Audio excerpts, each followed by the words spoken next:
الحمد للہ رب العالمین والعاقبۃ للمتقین والصلاة والسلام علی سید الانبیاء والمرسلین اما بعد فاعوذ باللہ من الشیطان الرجیم بسم اللہ الرحمن الرحیم اللہم صلی علی سیدنا مولانا محمد وعلی آل سیدنا واصحاب سیدنا مولانا محمد وبارک وسلم۔ برادران اسلام، آج ہم آپ کو درس ضیاء النبی میں اسلام پر کیا جانے والا ایک بہت بڑا اعتراض، جو کہ یہود کی طرف سے بھی اور ملحدین کی طرف سے بھی اکثر کیا جاتا ہے، کہ بنی قریظہ کے جو مرد تھے انہیں کیوں قتل کیا گیا۔ آپ جانتے ہیں کہ بنی قریظہ جو تھا یہ یہودیوں کا قبیلہ تھا، جس قبیلے کے تقریباً 700 افراد کو قتل کر دیا گیا تھا۔ جتنے بھی ان کے بالغ مرد تھے ان سب کو قتل کر دیا گیا، اور ان کی عورتوں کو اور ان کے بچوں کو غلام بنا دیا گیا۔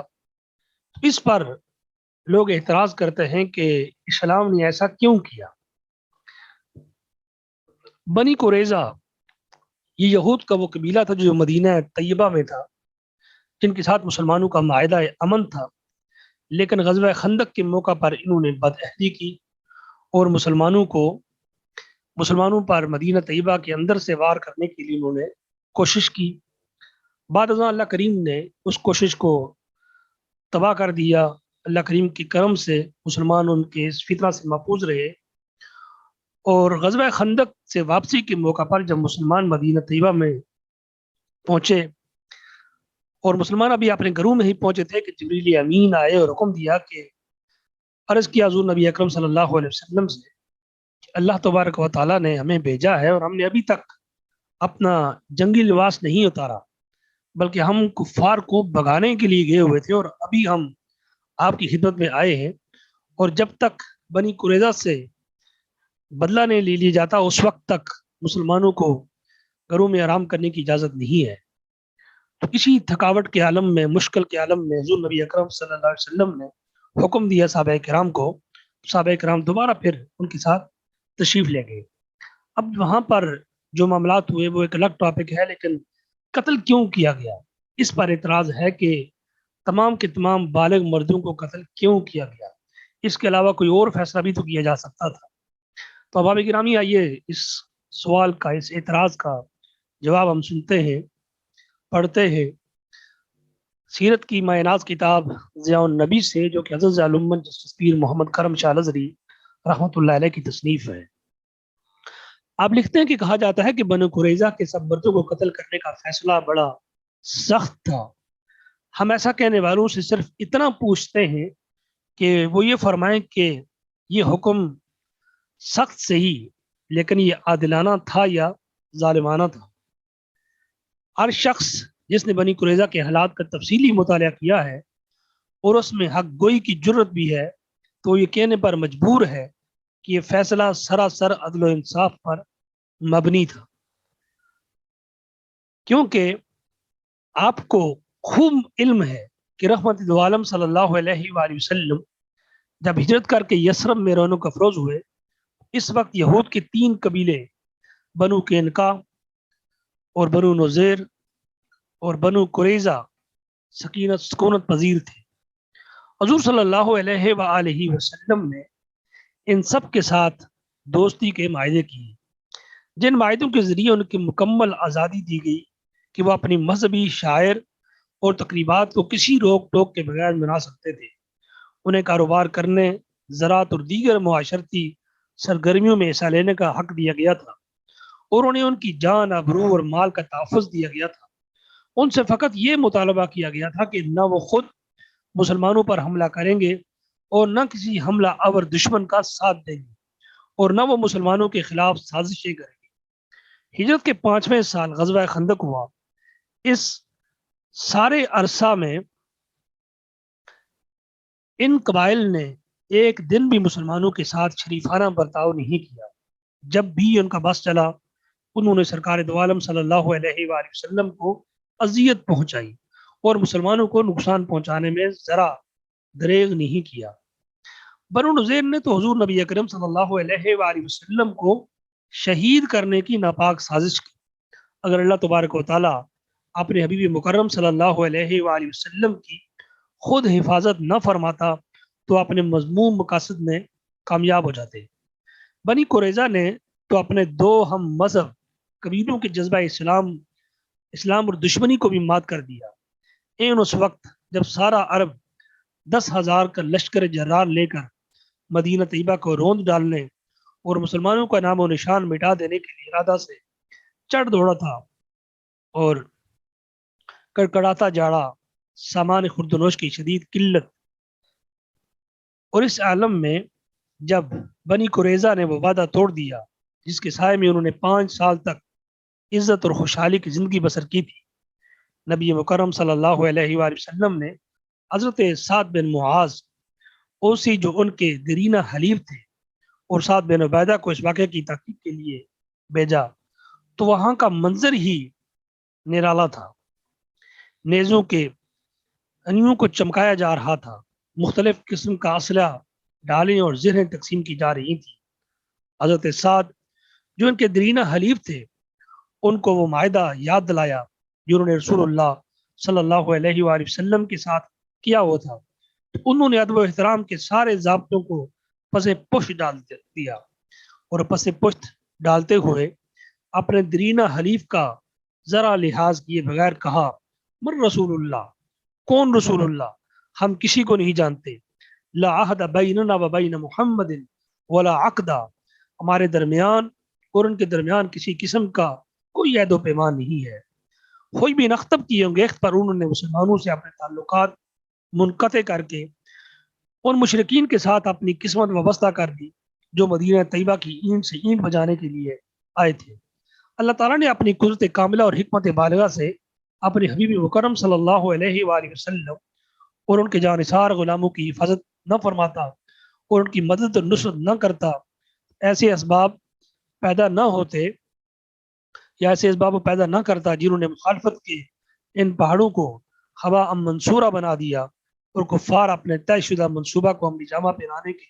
قابل ہو جاتے، تو باہر سے وہ حملہ کرتے اور اندر سے یہودی ٹوٹ پڑتے۔ ذرا انصاف آپ خود بتائیے کہ مسلمانوں میں سے کسی کو زندہ چھوڑ دیا جاتا؟ ان کے بچوں، بیماروں، ناتوام بوڑھوں، بے بس عورتوں پر جو مظالم توڑے جاتے، انہیں بیان کرنے کے لیے بھی شاید کوئی نہ بچتا۔ یہ تو اللہ کا آخری نبی تھا جو اس کا آخری دین لے کر آیا تھا، اس کی حفاظت کی ذمہ داری خود اس نے اٹھائی تھی، ورنہ بنو قریظہ نے تو مسلمانوں کو تباہ و برباد کرنے میں کوئی کسر اٹھا نہ رکھی تھی۔ کہا جاتا کہ انہیں قتل نہ کیا جاتا اور صرف جلا وطن کر دیا جاتا، تو یہ سزا بھی ان کے لیے بہت کافی تھی۔ یہ سزا بھی ان کے لیے بہت کافی تھی۔ ان کے دلوں میں ہادی برحق محمد رسول اللہ صلی اللہ علیہ وسلم، اسلام اور ملت مسلمہ کے بارے میں حسن و عناد کے جو آتش قدے بھڑک رہے تھے، انہوں نے انہیں عقل و فہم سے بے بہرا کر دیا تھا۔ یہ سب جانتے تھے کہ حضور نبی اکرم صلی اللہ علیہ وسلم اللہ کے سچے نبی ہیں، ان کے ذکر جمیل سے ان کی آسمانی کتب آراستہ ہے، مگر یہ سب کچھ جاننے کے باوجود ایمان لانے کے لیے تیار نہ تھے۔ آپ نے اور بھی بے شمار ایسے واقعات پڑھے جس میں رئیس کعب بن اسد نے ایک تجویز ان کے سامنے یہ بھی پیش کی تھی کہ ہم سب جانتے ہیں کہ یہ وہی نبی مکرم صلی اللہ علیہ وآلہ وسلم ہے جن کی بشارت تورات میں مذکور ہے، یعنی ان کے یہودیوں میں سے ایک سردار نے یہ کہا تھا اور وہ ان پر ایمان لے آئے اور اپنی دنیا اور آخرت سنوار لیں، لیکن انہوں نے اس نازک گھڑی میں بھی اپنے سردار کی اس تجویز کو مسترد کر دیا تھا۔ ان کے دلوں میں جو بغض تھا، ان کا حال ایک اور واقعہ جو کہ زبیر بن باتا کے واقعہ میں موجود ہے، اسی طرح اس میں بھی بڑا حضور نبی اکرم صلی اللہ علیہ وسلم نے اس سردار یہودی کو بے شمار جو ہے وہ اس نے جو عذر پیش کیے، اس کو آپ نے آزاد کرنا چاہا، لیکن آخر کار اس نے بھی کہا کہ نہیں، مجھے بھی ساتھ قتل کر دے، یعنی اس کے اندر بھی وہ بغض جو ہے وہ سلامت رہا۔ اسی طرح حضرت ثابت کی گزارش پر اس یہودی کے ساتھ حضور نبی اکرم صلی اللہ علیہ وسلم نے بے شمار مہربانیاں کی، اس کی جان بخش دی، لیکن پھر بھی اس کی بیوی اور بچوں کو آپ نے آزاد کر دیا، اور پھر اس کی منقولہ اور غیر منقولہ اموال تک اسے واپس کرنے کے لیے رحمت عالم صلی اللہ علیہ وسلم نے فرمایا، لیکن اس کے باوجود اس شخص نے اس کی جو ہٹ درمی تھی وہ مسلسل قائم رہی اور اس کی دعوت کی آگ نہ بجھی بلکہ مزید تیز تر ہوتی گئی۔ اسی طرح حج بن اخطب کے جو کرتوتوں کے باعث جب اس کا سر قلم کیے جانے لگا، اس نے بھی انتہائی غلط الفاظ استعمال کیے، اپنے خبث سے باطن کا بھرپور اس نے بھی اظہار کیا۔ ایسے لا علاج بیماریوں کا یہی علاج تھا جو کیا گیا۔ انسانی بدن میں جو عضو سرطان سے ناکارہ ہو جائے تو اس کو کاٹ دینے میں ہی باقی جسم کی بہتری ہے۔ یہ سرطان یعنی کینسر زدہ قبیلہ اس سزا کا مستحق تھا جو اسے دی گئی، اور جو لوگ ظالم پر رحم کرتے ہیں وہ مظلوم پر مزید ظلم ڈھانے کے مرتکب ہوتے ہیں۔ نیز غور طلب امر یہ بھی ہے کہ وہ قبائل جنہیں پہلے مسلمانوں نے چھوڑ دیا، کیا انہوں نے اپنی سازشیں ختم کی یا انہوں نے اپنی مزید سازشیں کی؟ بلکہ اگر یہ کہا جائے تو یہ حقیقت پر مبنی ہوگا کہ غزوہ خندق برپا کرنے کے لیے جو کوششیں دی یہ ساری کی ساری بنو نذیر قبیلہ کی تھی۔ اس لیے یہ وہ سارے اسباب تھے جن اسباب کی بنیاد پر ایذا کیا گیا۔ اور اس سے مزید یہ کہ نیز غور طلب امر یہ بھی ہے کہ بنی قریظہ کے لیے یہ حکم سرکار دو عالم صلی اللہ علیہ وآلہ وسلم نے نہیں دیا، بلکہ حضرت سعد بن معاذ نے دیا جو کہ ان کے پرانے زمانے میں حلیف تھے۔ اور ایک روایت کے مطابق بنی قریظہ نے خود انہیں اپنے بارے میں فیصلہ کرنے کے لیے حکم یعنی ثالث مقرر کیا، اور بنی اوس نے اس پر اپنی خوشنودی کا بھی اظہار کیا۔ حضرت سعد لائے گئے تو فیصلہ سنانے سے پہلے آپ نے فریقین سے پوچھا کہ کیا میں یہ فیصلہ کروں؟ سب نے کہا ہاں آپ فیصلہ کریں۔ پھر پوچھا سب کو میرا فیصلہ منظور ہے؟ سب نے کہا ہاں منظور ہے۔ سرکار دو عالم صلی اللہ علیہ وآلہ وسلم نے بھی اپنی طرف سے منظوری دی، تب انہوں نے یہ فیصلہ سنایا۔ تو موجودہ قانون اور رواج میں بھی یہ بات طے شدہ ہے کہ فریقین کی رضامندی سے جو ثالث مقرر کیا جائے اس کا فیصلہ فریقین کے لیے واجب التسلیم ہوتا ہے، اور بعد میں کسی کو اس پر اعتراض کرنے کا حق نہیں رہتا۔ اسی طرح اگر ہم سابقہ کتب میں دیکھیں تو سیدنا موسیٰ علیہ السلام کے جو واقعات اگر ہم پڑھتے ہیں اس میں بھی ایسے واقعات ہمیں ملتے ہیں۔ اس فیصلہ کے سلسلہ میں اسلام اور پیغمبر اسلام ان پر جو لوگ زبان تان دراز کرتے ہیں، کاش حضرت موسیٰ علیہ السلام کے اس کردار کا بھی مطالعہ کرتے جس کا تذکرہ کتاب مقدس میں متعدد مقامات پر کیا گیا۔ اگر انہوں نے یہ زحمت گوارہ کی ہوتی تو شاید یہ اعتراض کرنے کی انہیں ضرورت ہی محسوس نہ ہوتی۔ یہاں ہم تورات مقدس کے متعدد حوالوں سے صرف 2 حوالے پیش کرنے کی سعادت حاصل کرتے ہیں۔ پہلا حوالہ یہ ہے جو کتاب استثناء باب 20 کی آیات نمبر 10 سے 14 ملاحظہ ہو۔ اس میں لکھا ہے کہ جب تو کسی شہر سے جنگ کرنے کو اس کے نزدیک پہنچے تو پہلے اسے صلح کا پیغام دیا۔ یعنی یہ تعلیمات موسوی یہ تھی کہ جب تو کسی شہر سے جنگ کرنے کا ارادہ کرے، اس کے نزدیک پہنچے تو پہلے اسے صلح کا پیغام دینا، اور اگر وہ تو صلح کا جواب دے اور اپنے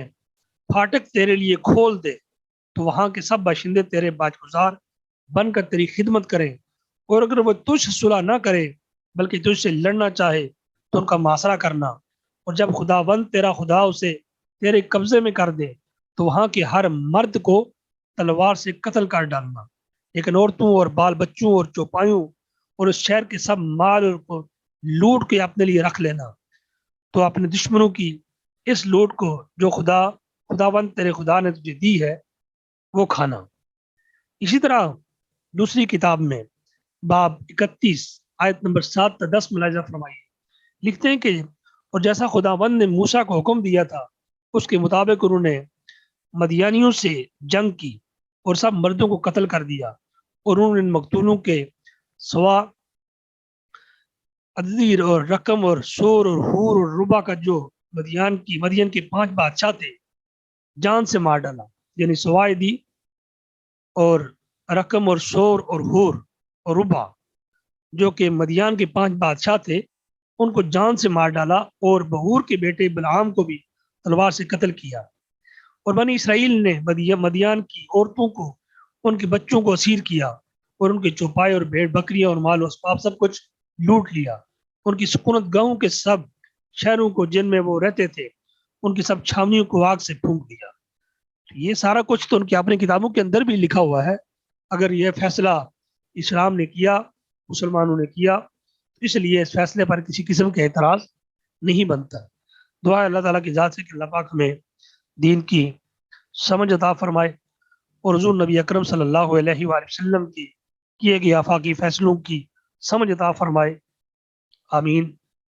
وما علیہ الا البلاغ المبین.